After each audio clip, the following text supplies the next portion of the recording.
Joining us again on the show, Kimberly St. Julian-Varnon, history Ph.D. candidate at the University of Pennsylvania. Kimberly, welcome back to the show. I think the last time we spoke was probably a year ago, maybe in like February, as the Russian invasion had begun.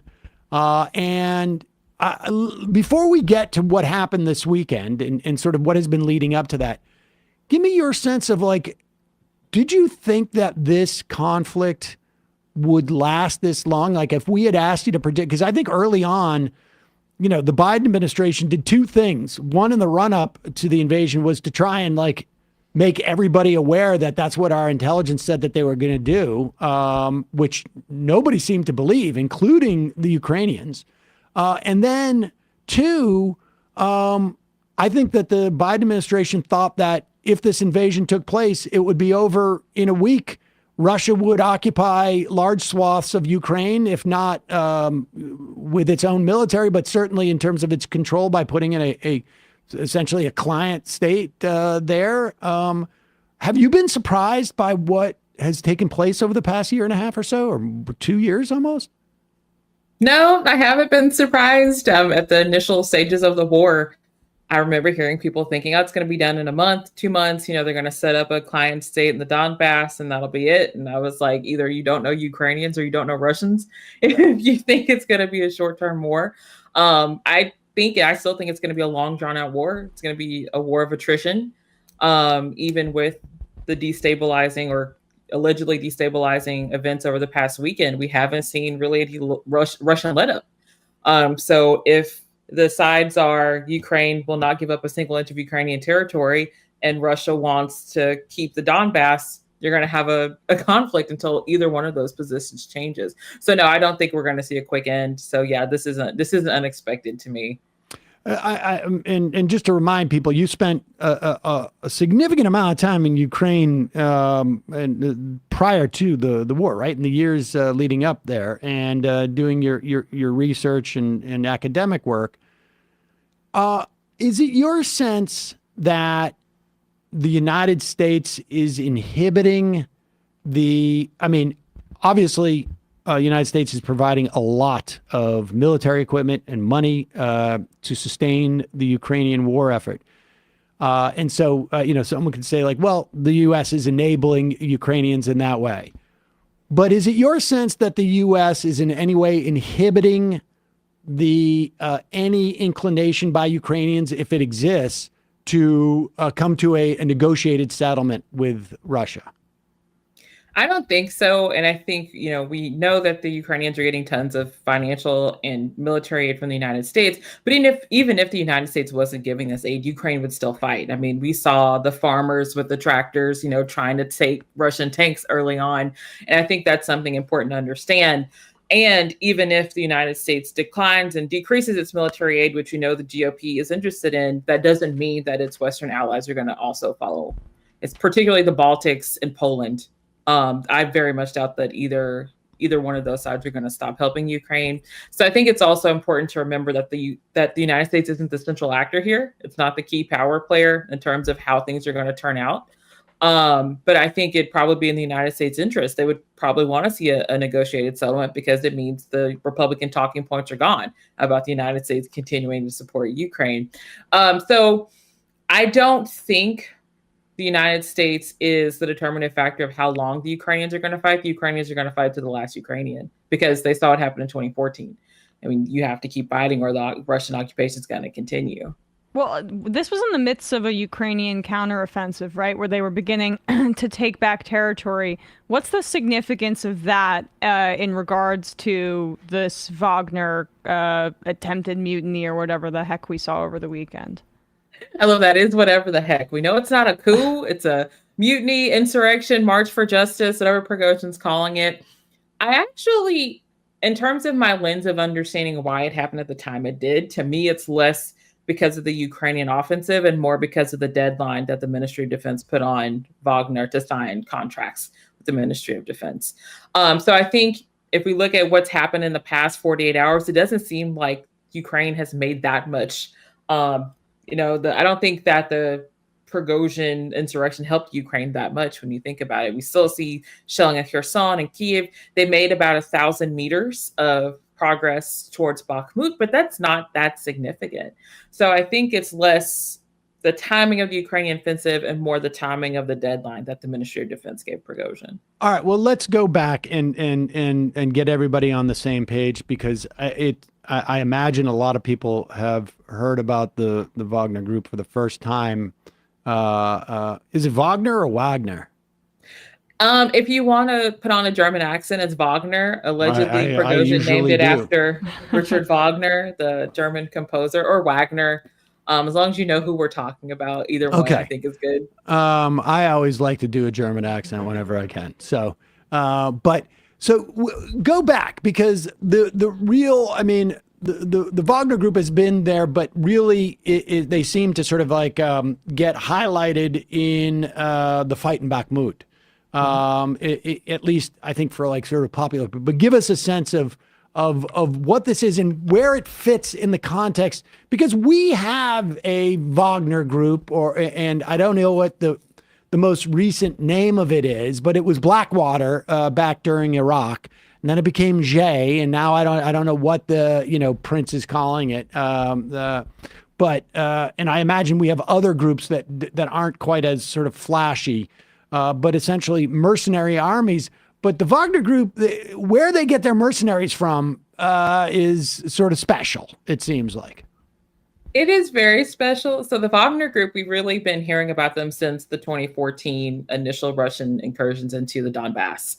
And so when you think about the little green men we heard about in Crimea and in Luhansk and Donetsk, they were kind of part of that. And really what we saw were these early reports of Wagner in 2014, but Prigozhin wasn't necessarily connected to them. And now, by 2022, Wagner and Prigozhin are kind of household names. So they're not just operating in Ukraine, they're operating in Libya, Syria, but also throughout the African continent. And so if you think about it, the Wagner Group, because they're a private mercenary group, they can do things that aren't necessarily directly tied back to the Russian state. We've seen this a lot on the African continent. Wagner has been accused of atrocious crimes, including mass sexual assaults against women in the Central African Republic. And when people complain, like the UN or the internet, the Human Rights Commission, when they complain to Russia, Russia's like, well, they don't work for us. They're not, a state military capacity. Although we know in Russia, if you have a private mercenary group without Putin's consent, you don't tend to live very long. So the Wagner Group, what they've been able to do is kind of be the most powerful mercenaries, and they're incredibly well trained. They're better trained than the Russian military. But what happened was the war of Ukraine, they've suffered a lot of casualties. And so Prigozhin has a very interesting idea. What if you take people from prisons and train them to be armed killers and then let them loose in Ukraine and the Central African Republic, among others? And that's what's happened. I think I've seen numbers of up to 20,000 of Wagner's troops are people from Russian prison colonies and prison camps who have been recruited. And what happens is, I think this happened last week, actually, where Putin signed a decree saying if you fought for Wagner and you were in prison, once you finish fighting, you're free. You are out of prison. And this is not just people who've committed petty crimes. These are people who have committed murders, who've committed violent felonies, who have been released and have fought for Wagner. So we should say this is all based upon if I remember correctly, the movie The Dirty Dozen with Lee Marvin, where he had a squad of people left from prison. Well, also isn't Prigozhin a former prisoner as well? I mean, he has one of the best, criminal CVs you could find in Russia. And people make fun of him because he used to operate a hot dog stand. Hot dog stands, food stands like that in the late 90s, it's money laundering. It's a front for money laundering. So, he's a well-versed criminal, and he really tapped into something where you have this large prison population. The Russian state doesn't want to feed them, doesn't want to pay for them. So you recruit them, you arm them, and they go fight, because what else do they have to lose? And then when you finish fighting, you're free. So what we've seen in Ukraine in particular are the use of these troops.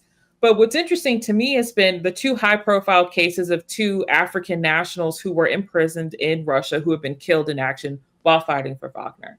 One was from the Zambia, and I think one was from Ghana. And so now you have the situation of not only is Prigozhin running his own private mercenary group, and he's been running it for a very long time. Around early winter, we saw him publicly dogging out Shoigu and Gerasimov, like the general staff of the Russian military. He's constantly talking about them and dogging them out. And that was really surprising. But the killing of these two African nationals also puts heat on Russia, because these African states want to know, how do these African nationals even end up in Ukraine? So you have a lot of different pressure points kind of operating with Wagner's, very strange way of recruiting people. And we should just say, Shoigu, Sergei Shoigu, I think is how you pronounce it, or I don't know, you tell me, is the defense minister, and Valery Gerasimov is the commander of Russia's army in Ukraine. And so I guess basically like Colin Powell and Stormin Norman Schwarzkopf, I guess maybe are the equivalent. And so Wagner's having issues with them, and what is the nature of the criticism been? Is he not getting enough support? Was Bakhmut?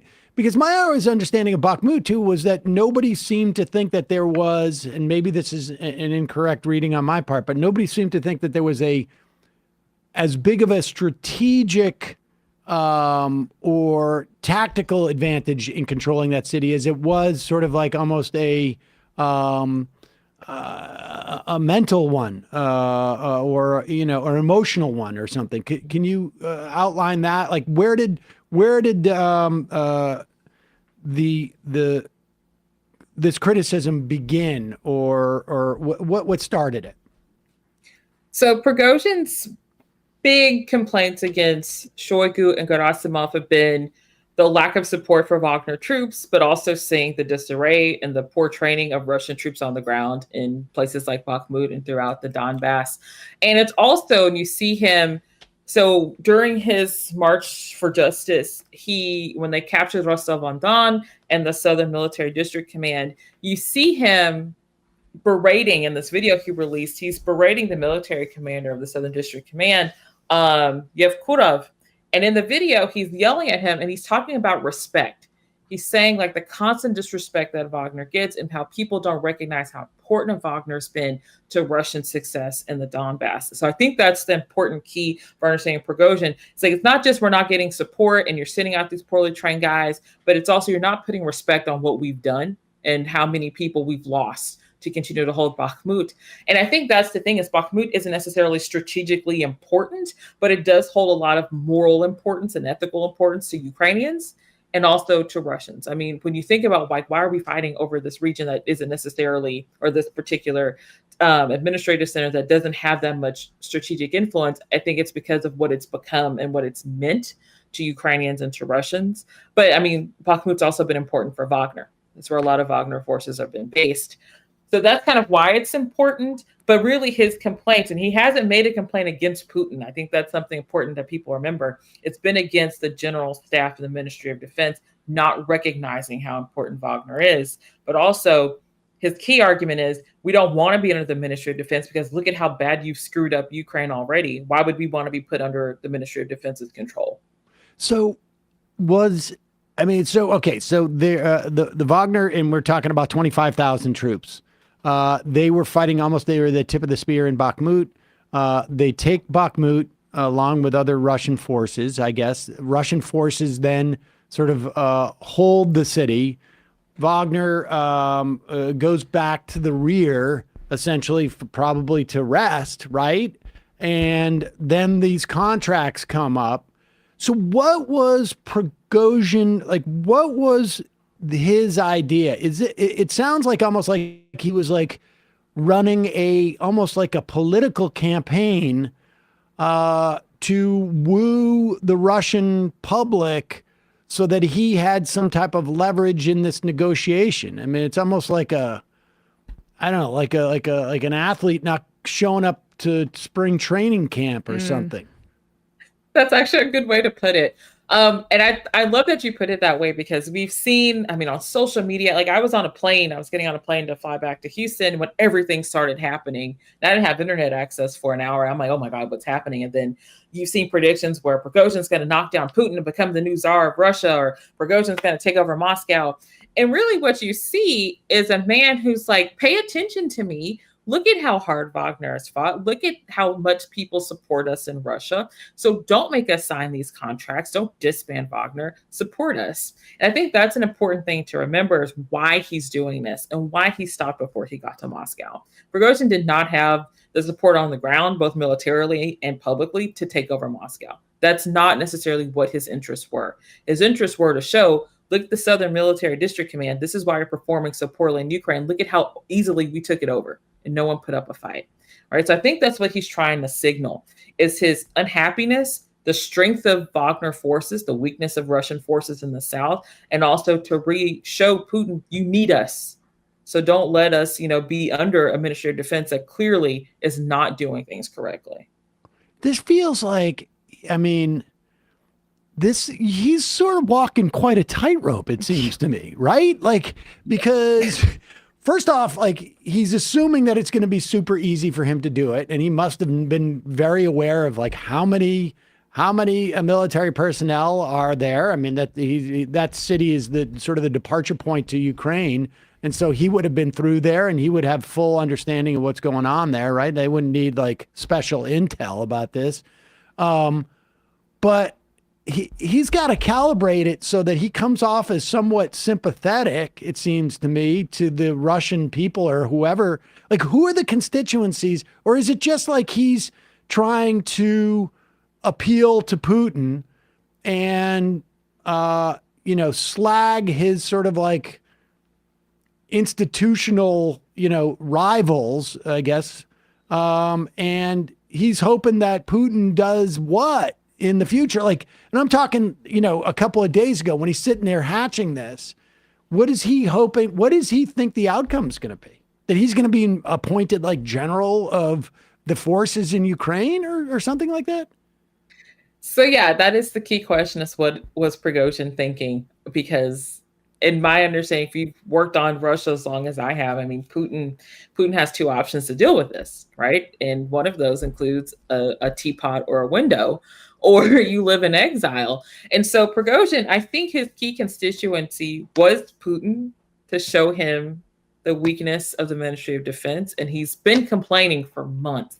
A colleague and I were actually working on an op-ed in March about Prigozhin and how wildly he was talking about the Ministry of Defense and the general staff. But then he was quiet and we're like, oh, well, he's not talking about this anymore. But throughout, you see his complaints about not having enough supplies, not having enough guns. And we're like, is he signaling something? We're thinking about this in March. What is he signaling? And then everything happens.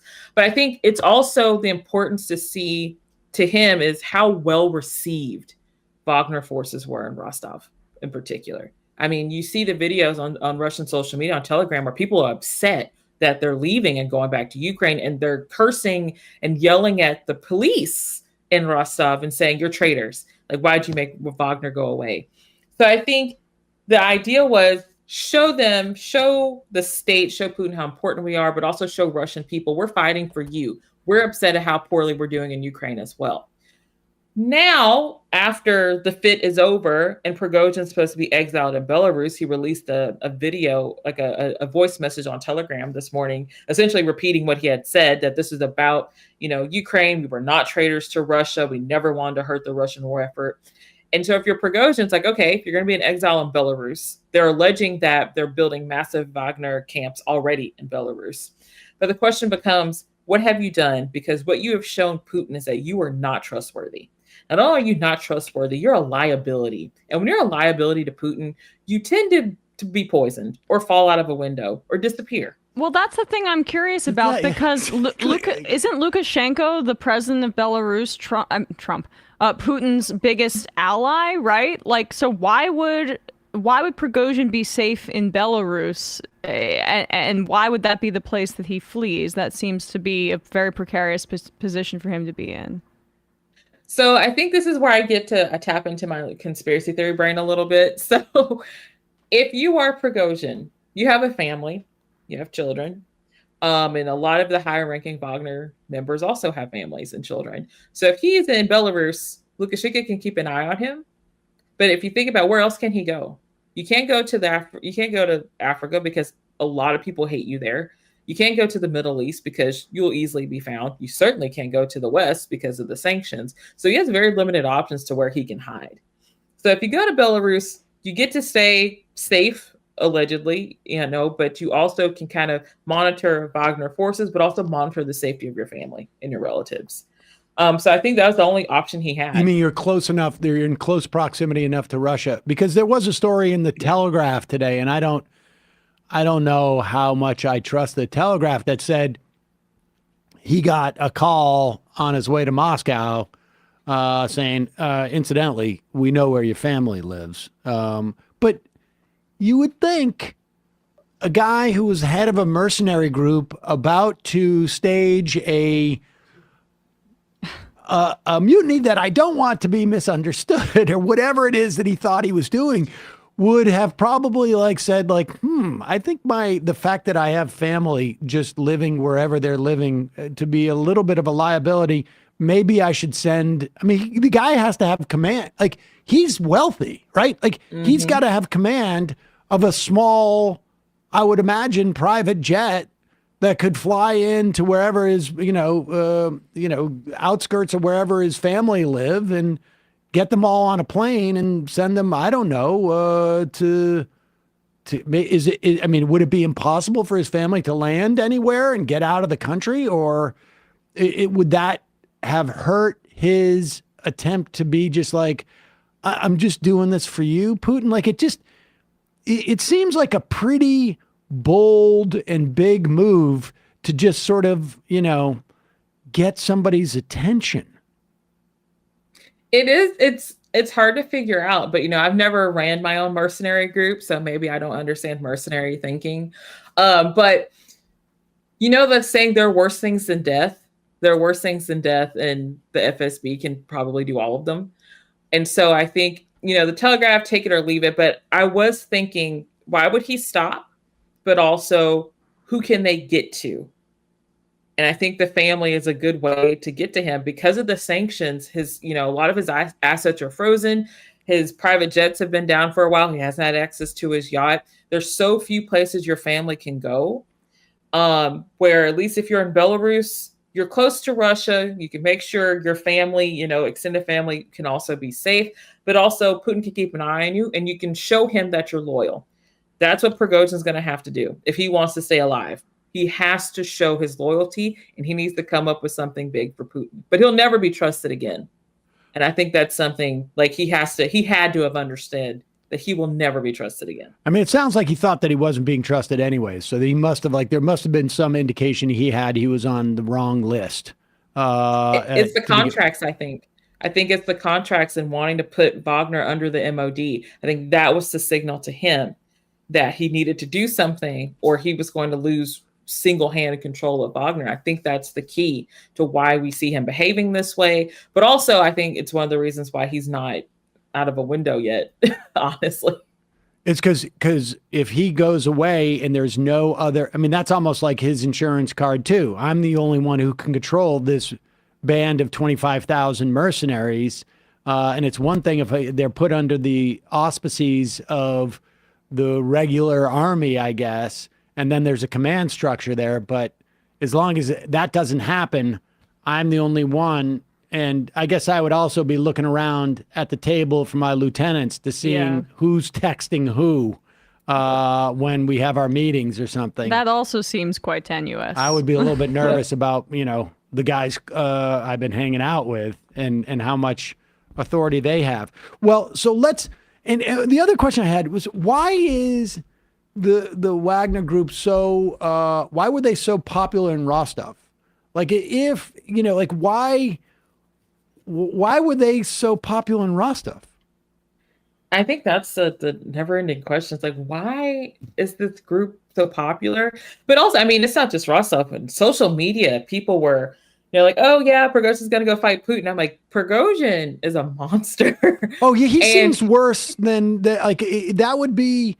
I mean, as far as I mean, like a billionaire in charge of mercenary, like the idea of like Eric Prince, getting like, that's not necessarily an upgrade from Trump in that, I mean, Prince was, very involved in that administration.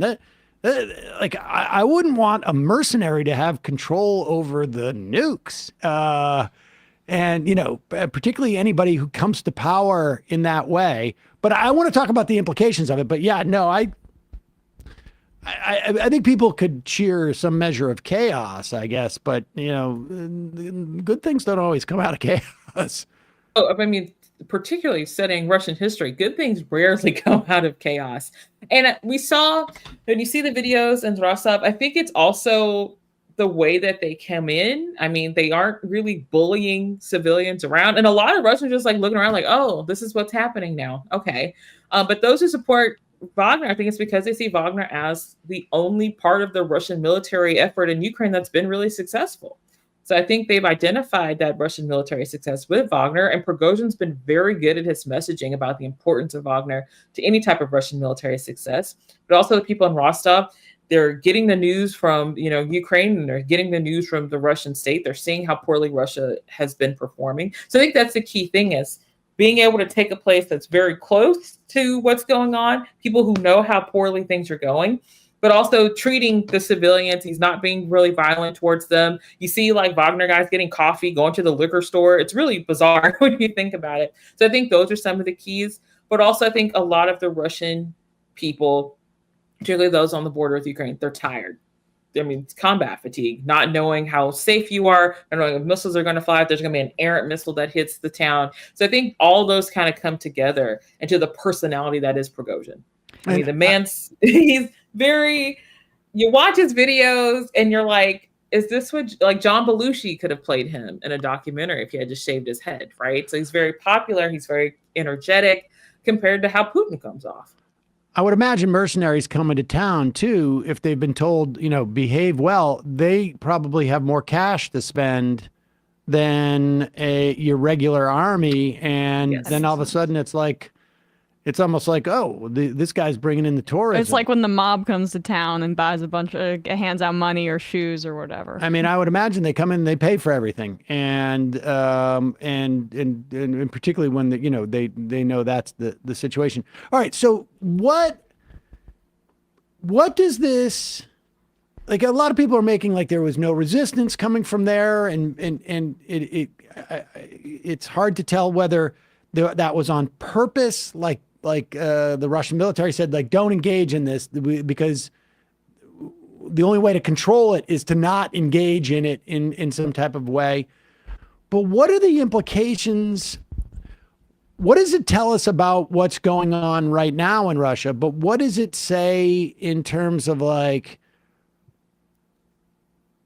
does this create a narrative that Putin is weak? Does this create a narrative that the war is going worse than we in Russia thought it was? Like, I don't have a sense of like what the existing narrative was as to whether it was changing. I mean, do you have a sense of those things as to like what it, assuming, that Prigozhin stays in Belarus and his family doesn't get killed, he doesn't get killed, he just stays there, and I don't know, he keeps paying his mercenaries to just sort of hang out. Like, I'm not quite clear on what happens to them, but what does it mean for internal Russian politics? So it's a good question. And the weird thing was how quiet Putin was for a long time. And a lot of people read into that. And I'm like, also remember Stalin disappeared when the Nazis invaded the Soviet Union. And look at how he came out at the end of World War II, right? The most beloved leader. So I think a lot of people are playing mum. They're following the state narrative. Margarita Simonyan, like the big, propaganda expert and propaganda supporter of the Russian state media. She's been like, things are legal, and then sometimes the laws change depending on the situation. So people are playing pretty mum. But I don't think it's showing this internal crisis that people are predicting. I mean, there is a reason why Prigozhin stopped hundreds of kilometers outside of Moscow. despite the popularity of Wagner in Rostov-on-Don, we did see fighting in Voronezh. They did have military preparedness in Moscow. You saw multiple cities across Russia prepared with Operation Fortress for any type of attack. And I think the key is, so Prigozhin goes to Belarus. If he continues to lead Wagner and Wagner shows a good, strength in Ukraine, he can survive this. I don't think it's going to be time for Swan Lake to start playing on Russian state television.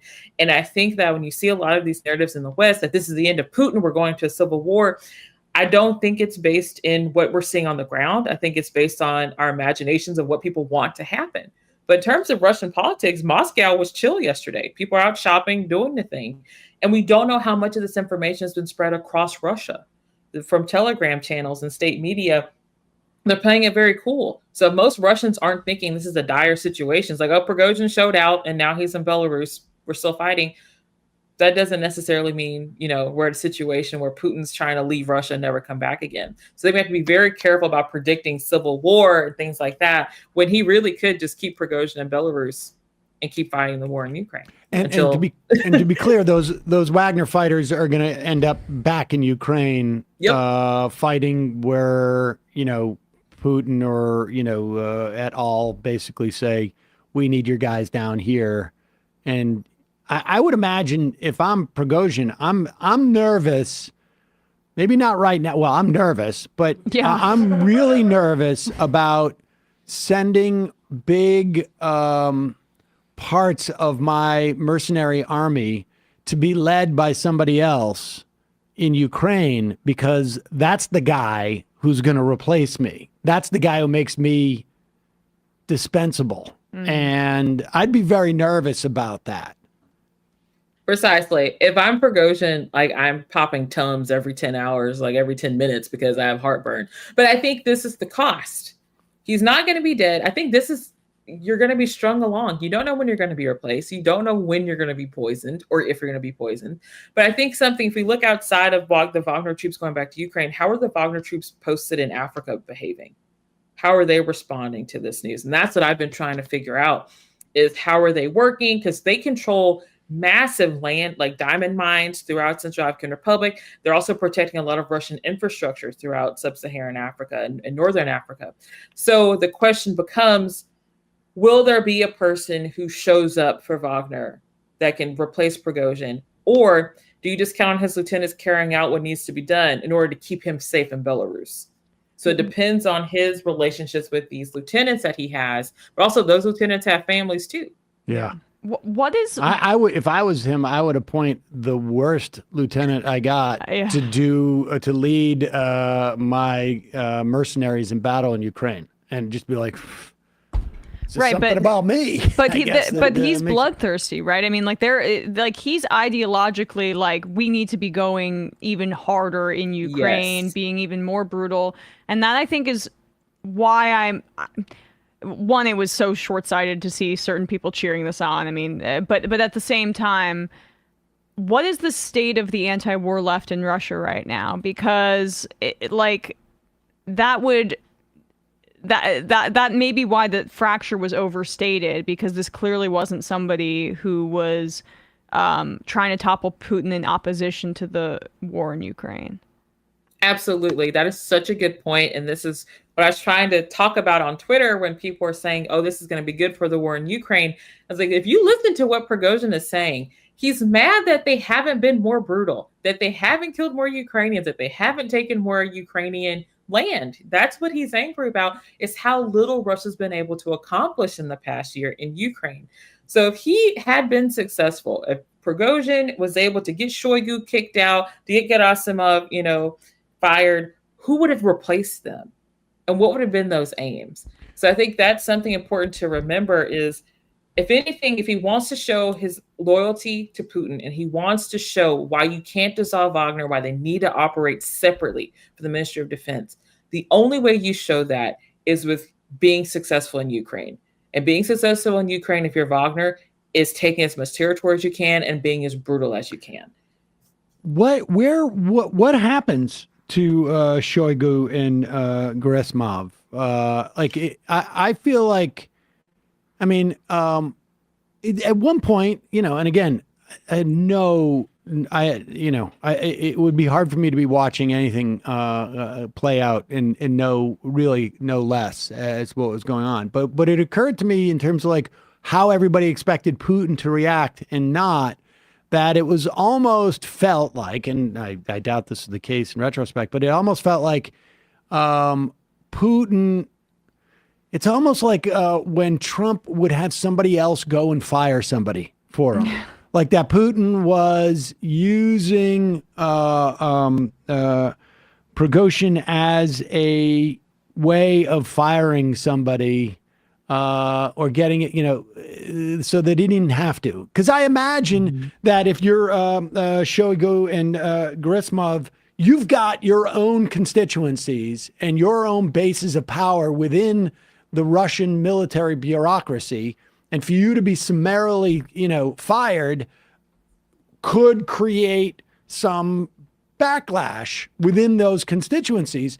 But if there is an obvious, they lost face. I mean, this, a fighting force of 25,000 or less just sort of marched through and made mincemeat of them, then it's easier to get rid of those guys if you feel like they've been failing. Precisely. And I think the key part is thinking about the different constituencies. And when you study like Stalinism and how Stalin maintained power, it was people having those different constituencies that would keep you in check and be able to save you. After Stalin dies, you see, the Politburo get rid of Beria because he doesn't have as many constituencies that they have to deal with as other people. And so Shoigu, Gerasimov, when we think about why they stayed in the positions they have, despite Russian military setbacks, it's also their positioning within the Kremlin, their supporters in the Kremlin, but also Putin must believe in them. That has to be one of the reasons why he sticks around. He keeps them around, but also this idea that Putin and Prigozhin have been best buddies, that's not the case. I don't think Putin's ever truly trusted Prigozhin. And so keeping Gerasimov and Shoigu around, they keeps their constituencies happy, but also you need to have those state-based power centers to deal with something like Wagner. I don't know how long Wagner can continue to exist. And I was surprised that it got this big and this powerful under Putin. Because one of the reasons why he's kept the Russian military weak for so long is because it could be an alternative center of power. And so now you have this mercenary group that is an alternative center of power. Well, Kimberly St. Julian-Varnon, thank you so much for your time today. Hopefully we will see you sooner than the last time. And as things continue, I mean, sadly, it feels like this is going to go on for quite some time. But really appreciate your coming on and sort of explaining to the extent that we can know what is going on there, what has been going on. Really appreciate it. Thank you. Thanks so much.